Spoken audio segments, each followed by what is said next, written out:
Try. Try.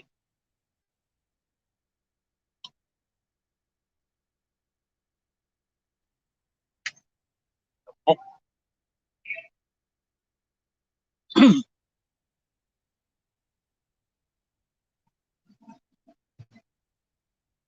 Hello, guys. Good morning. It's me again, your Papa Miko on the radio. Na nag-spread ng papaliciousness sa YouTube. Ayan, so I just had my show. Meron pa akong another radio show mamaya, 30 minutes. So, di pa ako makauwi. So, dito muna ako. And medyo nagutom konti.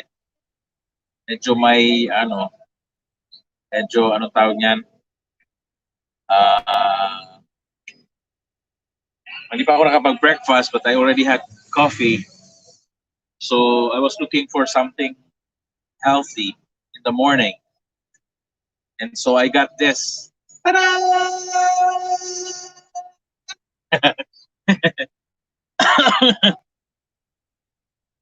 Butong.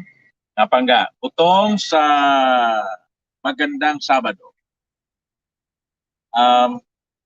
Supposedly, ang iinumin ko yung from the coconut shell.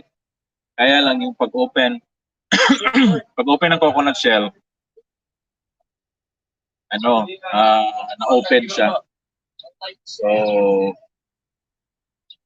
eto, plastic lang muna tayo. Mamesta ka?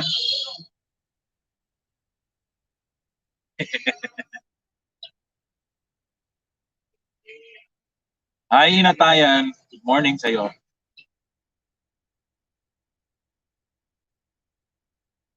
So it's a Saturday. Anong plano mo pagka? Saan bang lakad mo ngayon?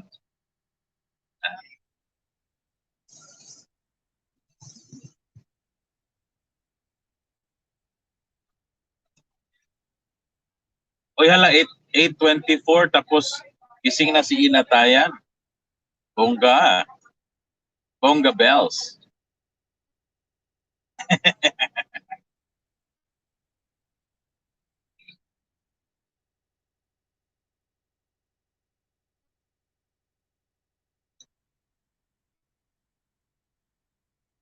You know what, guys? Kagabi, I decided na sabi ko, I'll take a break from social media. So, ang ginawa ko kagabi, nagpalayo ako sa phone, and then nanood ako ng TV, nanood ako ng movie sa HBO at saka sa Fox Movies. So, it's refreshing na, you spend the night, Friday night, watching. I think I watched 2 movies yesterday, last night. Yung Brave, although hindi ako nakastart ng Brave, but, I started watching, medyo bago pa lang nag-start, I think. Tapos,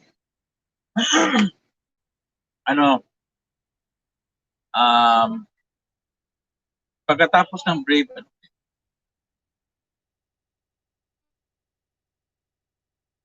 Hellboy. Yan, yung Hellboy. Ay, no. Da Vinci Code. Yeah. So, pagkatapos ng Brave, sa Fox Movies, nag-transfer ako ng HBO. And then, siguro somewhere gitna na rin yung Da Vinci Code. Actually, I saw na Da Vinci Code many times. But,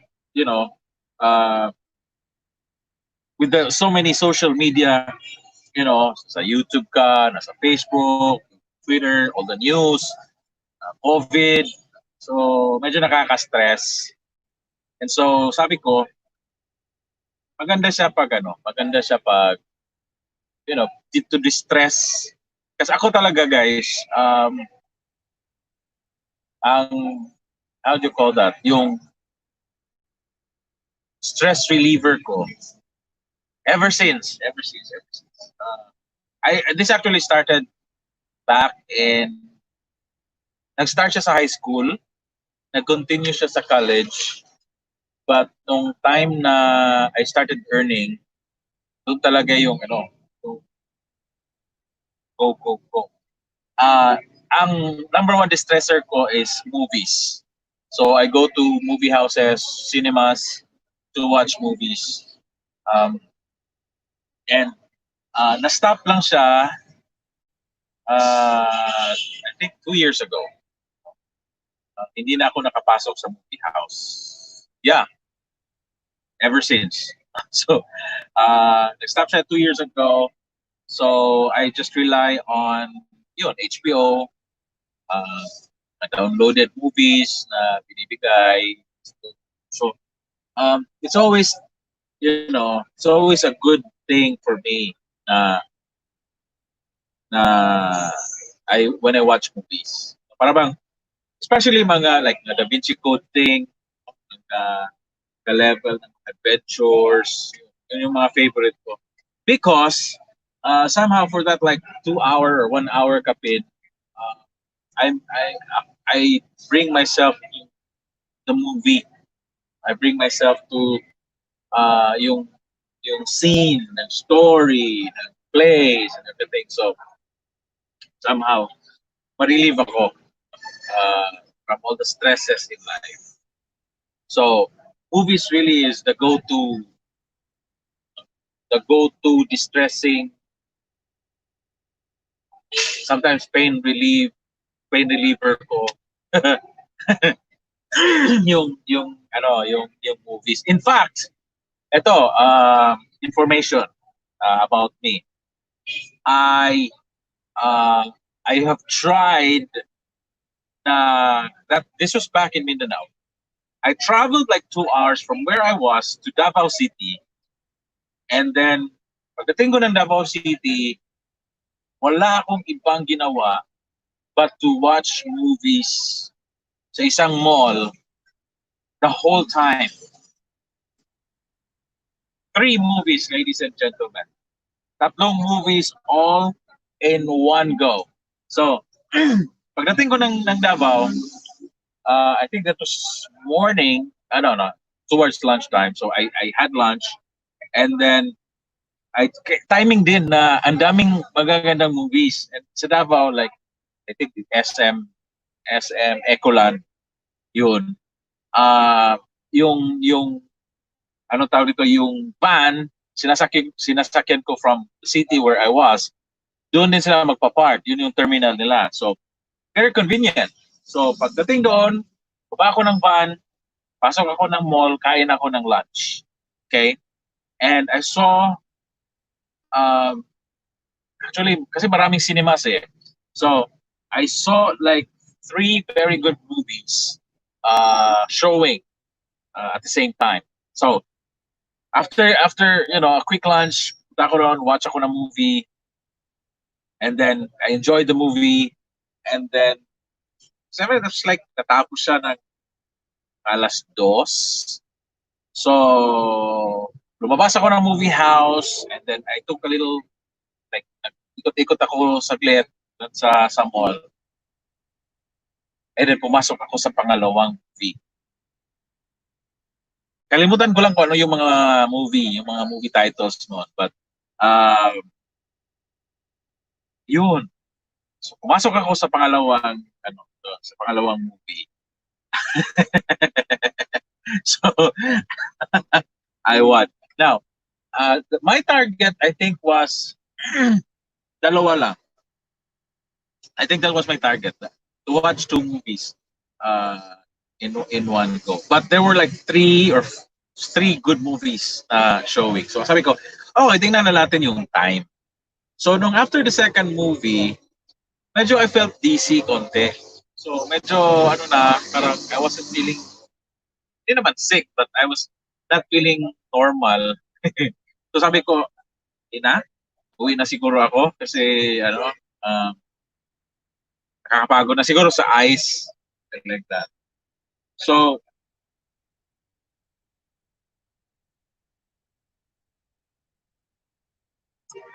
my bus.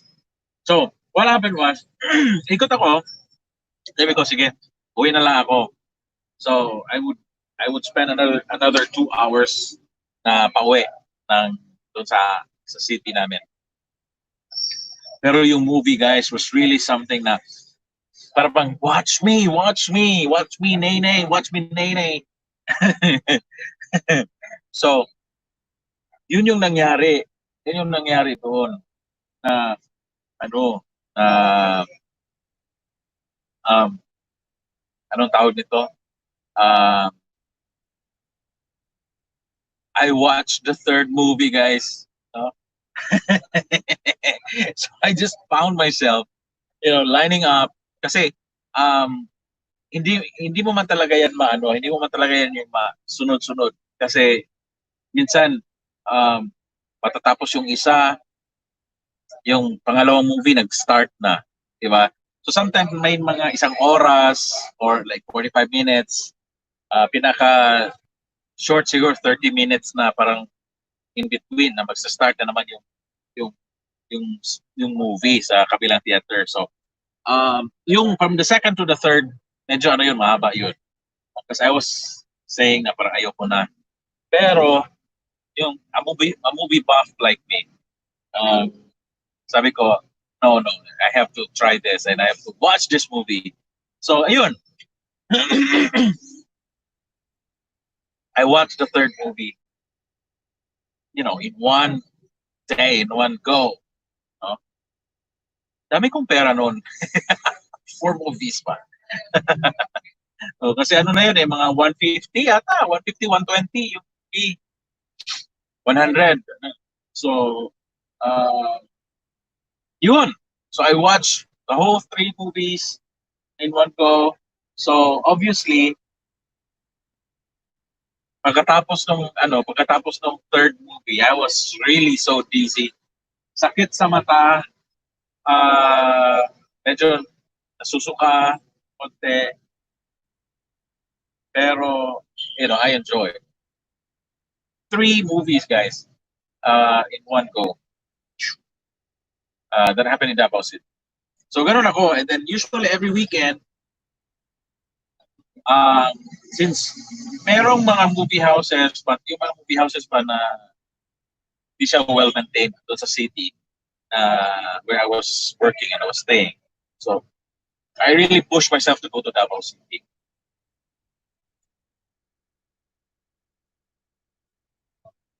So for the so many years that I was working in Mindanao,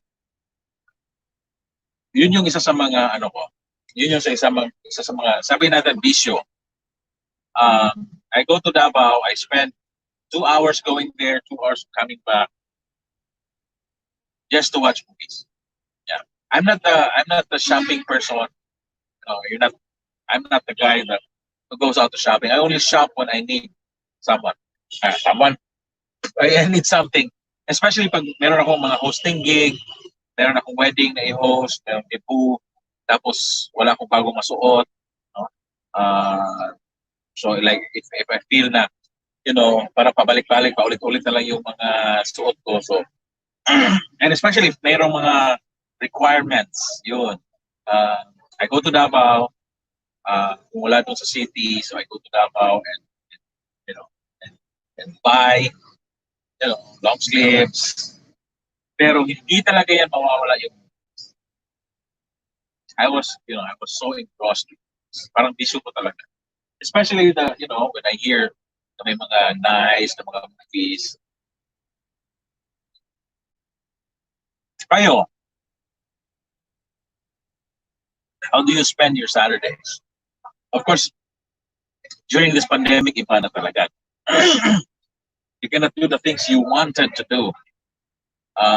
Before, you know, pag ako medyo ma-bore, I go watch sa cinema. Kasi, iba talaga, para sa akin, iba ang nasa movie house, iba yung nasa, unless of course, if you guys have movie theaters, I mean house, like room theaters, isang room yun na talagang may widescreen, everything surround sound. Pero, para sa akin, iba talaga yung, dati. Ano ba ito? Umuulan na mainit. So, ganun ako guys. Movies. Dati, I don't wait for weekends eh. Minsan, pag maganda yung movie, first day, I go and watch. Um, iba talaga. Oh, I watch movies anytime that I want. Now, di ba, may mga big movies din na talagang yung like every person wants to watch it first. Yung mga movies na yun yung mga movies na ayoko din mauna. Kasi I don't want to go with the crowd. Ganon. Pero may mga movies na talagang maganda siya pero hindi siya yung parang ultimate na people really want to watch. Diba usually Wednesdays and Thursdays yan and then weekends pa yung mga tao Now, kasi sa work ko in radio, minsan like umaga lang yung duty, pagka-after wala na. So, marami akong time to watch movies. Yung pera lang, wala. So, anyway, pag may pera, since nandyan na yung time, then I go watch movies, especially the first day, yung Thursdays or yung Wednesdays. Yun yung time talaga that I watch movies. So, in fact, I am so movie buff na tawag niya, kahit hindi maganda yung movie, basta lang nasa movie house ako. Oo. Parang go-to place ko talaga yung movie house and watching movies. Seryoso, kahit makalungkot. Hindi, kasi nag-reminisce ako sa, I'm thinking of yung mga experiences ko sa movie.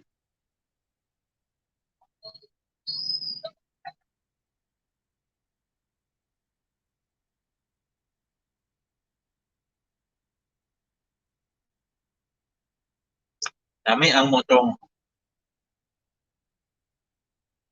nagpagatas ko inatayan.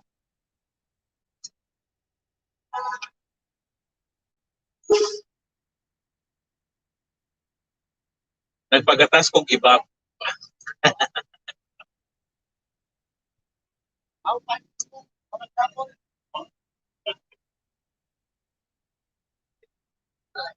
Sa mga tips.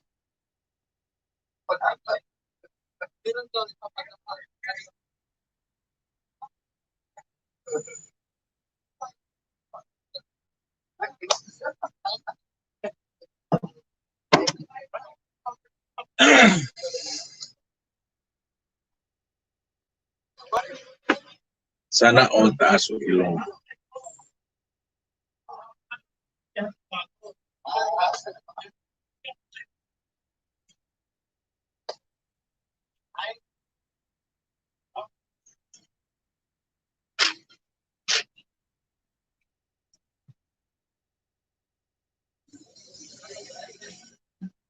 Thank you.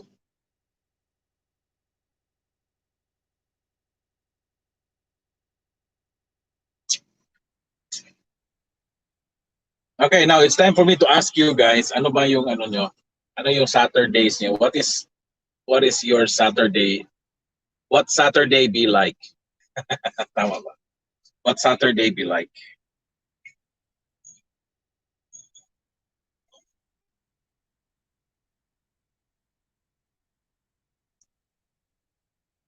Hindi even yung floor.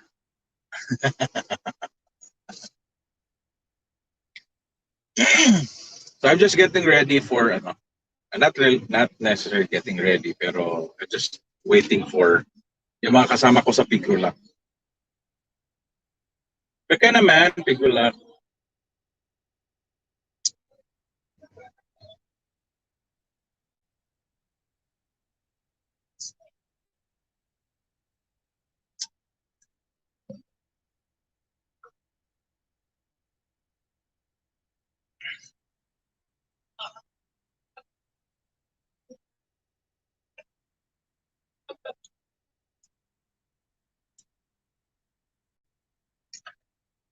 kasi taas og ilong. Taas pag ilong.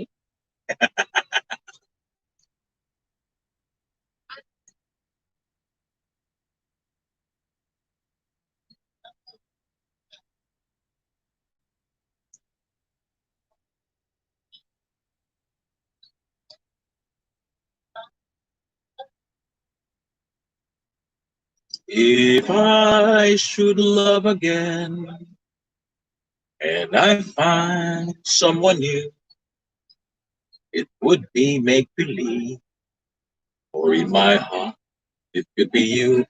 And so I oh no, wala na ko kabalo.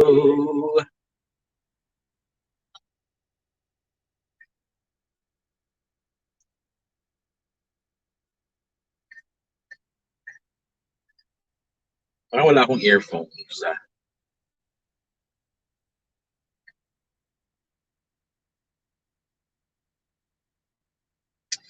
It's 8:43 in the morning on a Saturday, and I'm waiting for my show. 9.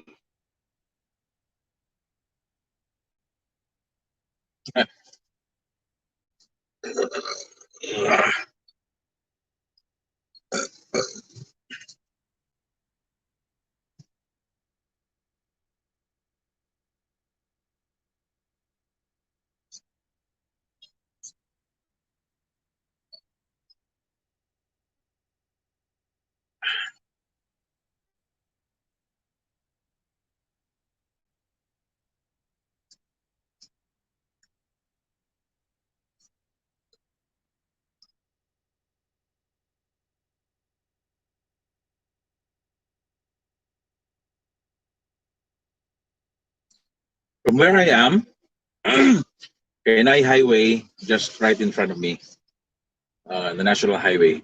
Pag may moagi nga mga bugat ng mga truck, uyog ni siya. You know why? Dahil, ano ito area na to? Kanang, si tawag na, i, itambakan lang ng lupa. Kasi this was once a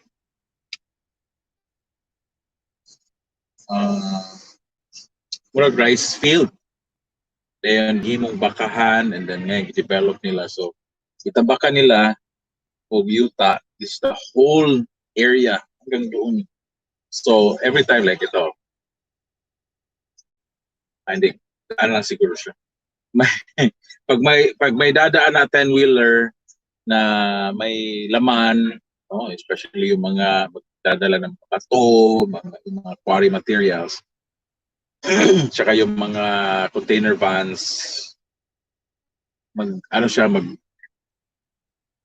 mag-uyog siya, mag-move. So, ganon yung dito. So, minsan, akala mo nag-earthquake. Ayun. Nainiagi po that. Nainiagi nga kuat.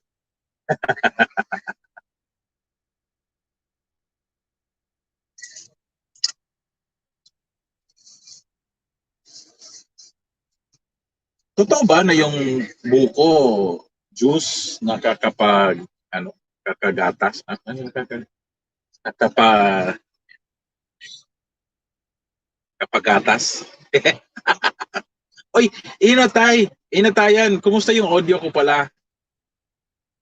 How's my audio?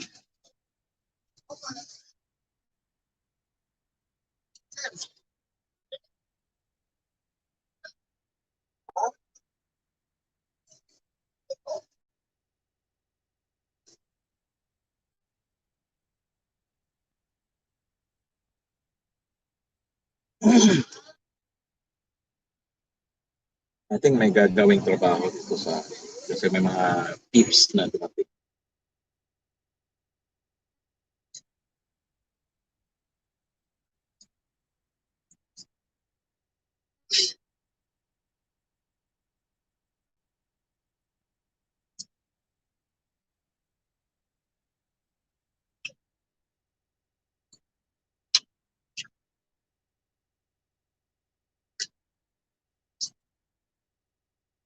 I like to say good morning sa mga subscribers ng channel ko.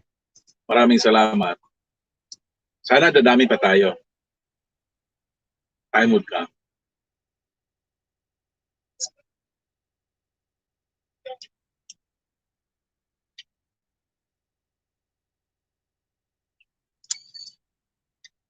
Meron akong marami. Meron ako I think 3 to 4 videos that I have to put up. Pero wala akong na-edit this week because alam mo na may time talaga in life na kapuyon jud ka. Kapuyon ka o kuwan. Kapuyon ka og edit.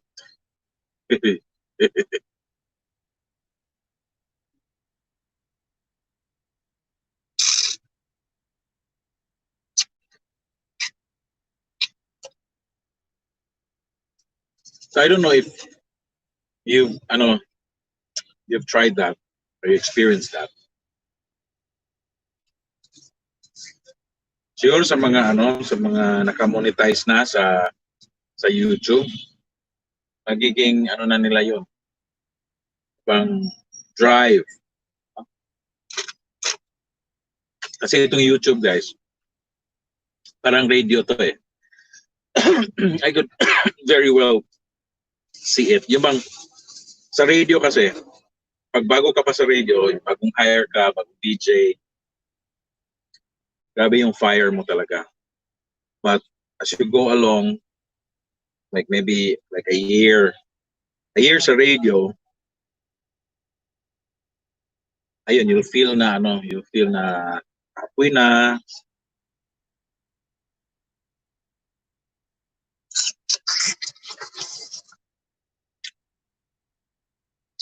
You'll feel mobile X-ray and laboratory services. Really? So, I think ganun din sa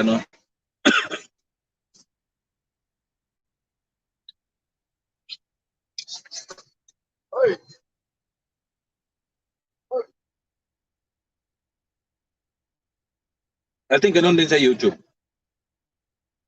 For those na may this is a marathon, not a sprint. So kung sino yung tatagal sa radyo, sino yung tatagal sa YouTube, sila yung magiging successful.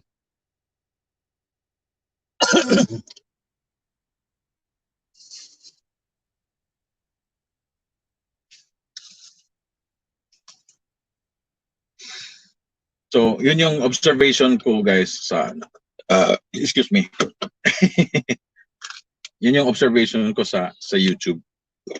Na I see this as radio na kung hindi ka passionate about it, kasi like for example, yung requirement ng YouTube, you have to have like 1,000 subs and 4,000 watch hours. Kung wala ka talaga passion, mahirap. mahihirapan ka talaga. Unless of course kung dati ka na sikat, di ba? Mga artista, dali lang kayo. You just you just tell their ano na, may YouTube channel ako, fire. Yun.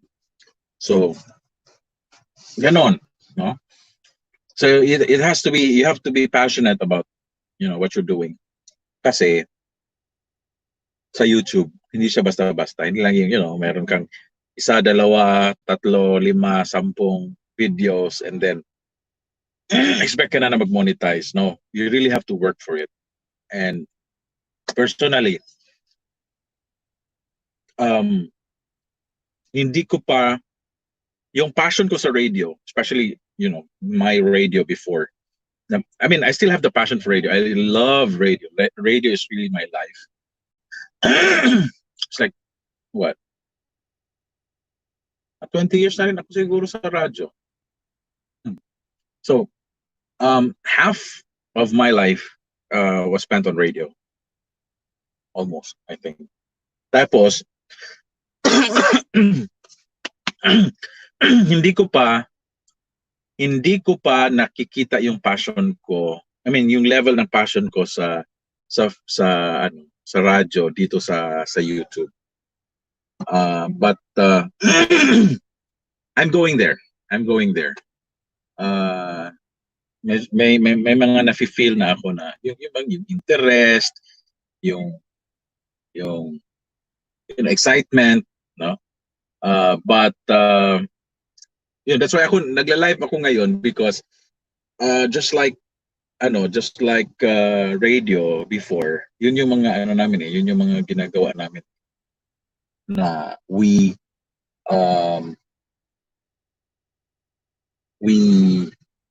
talk, practice, record, until such time na mag-develop. So yun yung ginagawa ko. That's why I'm doing live streaming kasi practice ko ito. Because itong sa YouTube na may live stream at saka may merong itong mga vlogs, no, mga content. These are two different worlds. These are two different. You have to have two different skills for this, no. And sa pagkakaroon right now, I really don't have both because sa tagal-tagal ko sa radyo na daming nagtatanong sa akin, hey, Papa Miko, bakit hindi ka nagti-TV? Ba't hindi ka nag-TV? I have so many friends na galing radio and then go sa TV. Sabi ko, because I'm not really comfortable in front of the camera. True, no? And so even in YouTube, mas go ako doon sa ako yung mag-video, no? Pero nag-change na yung times eh. So I need to adapt. So I need to practice. So basically, fetus pala ako sa YouTube eh. All these things, fetus pa ko. Even with Facebook Live. Buti nga lang na yung sa Facebook Live, usually, nag-Facebook Live ako, part ng show. So may radio pa rin. So I'm really more comfortable with radio as compared to, Facebook Live stream. So eto I'm practicing myself because sabi nga nila, you just have to do it until such time you feel comfortable. So that's why I'm doing this. And I thank you guys for those who watch me live and those who watch me nay. I mean, yung later na, nakikita ko yun and it gives me the drive to push for YouTube. Kasi yun na yung time ngayon video, audio. And so in terms of content, well, marami pa ako naisip, but hindi ko pa alam kung paano. Kasi many people in YouTube, especially those na mga established na, they would always say, find a niche, find your specialty, find your main content.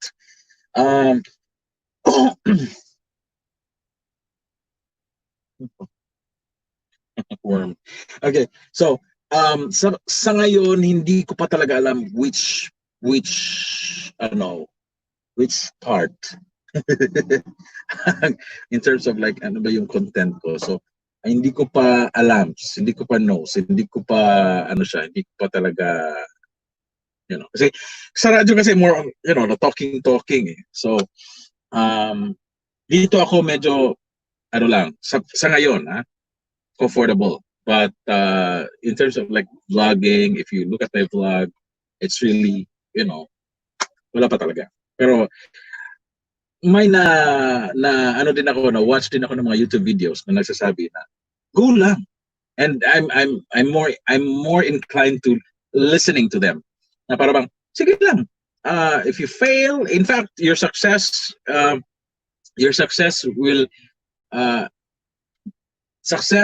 determine the number of your failures. Something like that. Na para bang if you have more failures, then definitely you'll have more success. Why? Because you learn from your failures. Okay? I always say this in sa mga radio show. You will never learn from your corrects. Diba? Like for example, sabi niyo, bakit? Isipin niyo lang. Lahat tayo naging estudyante. Diba? May exam tayo. Exam. Pass ng papers. The teacher will check it. Pagbalik ng paper, the first thing that titingnan natin yung score. Diba? So for example, if it's out of 100, you say 80 over 100. Okay? Now, the first thing that you will look at is saan ako nagkamali? Saan yung mga 20 mistakes ko? Diba? And so, what you will do is that puntahan mo yung mga wrongs. Okay? Ba't ako wrong dito? And then you say, ano palang tama? Okay? And then and there you'll see na okay, kasi dapat pala yung answer ko dito, ito. So once you see the mistakes, the wrongs of yung sa exam mo, then makorek mo na siya. And then you learn from the mistakes. Diba, you won't bother to look at the check marks kasi alam mo na yung tama na yun eh. Diba, alam mo na yun eh. So yun. That's the reason why I believe really na mas you would learn from your mistakes than your corrects. Yun. So ang ginawa ko, hindi ako magkakamali sa YouTube kung wala akong ginagawa. Diba? So this is what I'm doing. I go live. I edit videos once in a while pag medyo makapanahon at saka inspired. At saka excuse me. Gumagawa ako ng mga content na tingin ko okay naman, diba? So, yun. I hope you'll join me in this journey. This is something new for me, although matagal na yung YouTube, but for me, in YouTube, somebody from radio, this is really something new for me. And I do hope that you'll join me along this journey sa YouTube through my channel. That's Papa Miko TV. So, sensyahan nyo lang yung ibang mga videos na siguro hindi nyo type. But I would love to hear from you guys. Kung ano bang gusto nyo from a guy like me. From somebody in radio na who's, trying to penetrate the world of YouTube. Alright? Sige. Alright guys, thank you so much kasi 9:00 na. I've got a show coming up. And till the next live stream, don't forget to like this video. And most importantly, please do subscribe to my YouTube channel. Thank you so much, guys, and God bless you all. Have a blessed Saturday. Enjoy your day and experience life. Or don't forget to wear your mask. All right, I've got my mask right here. Okay, so God bless, guys, and thanks for watching.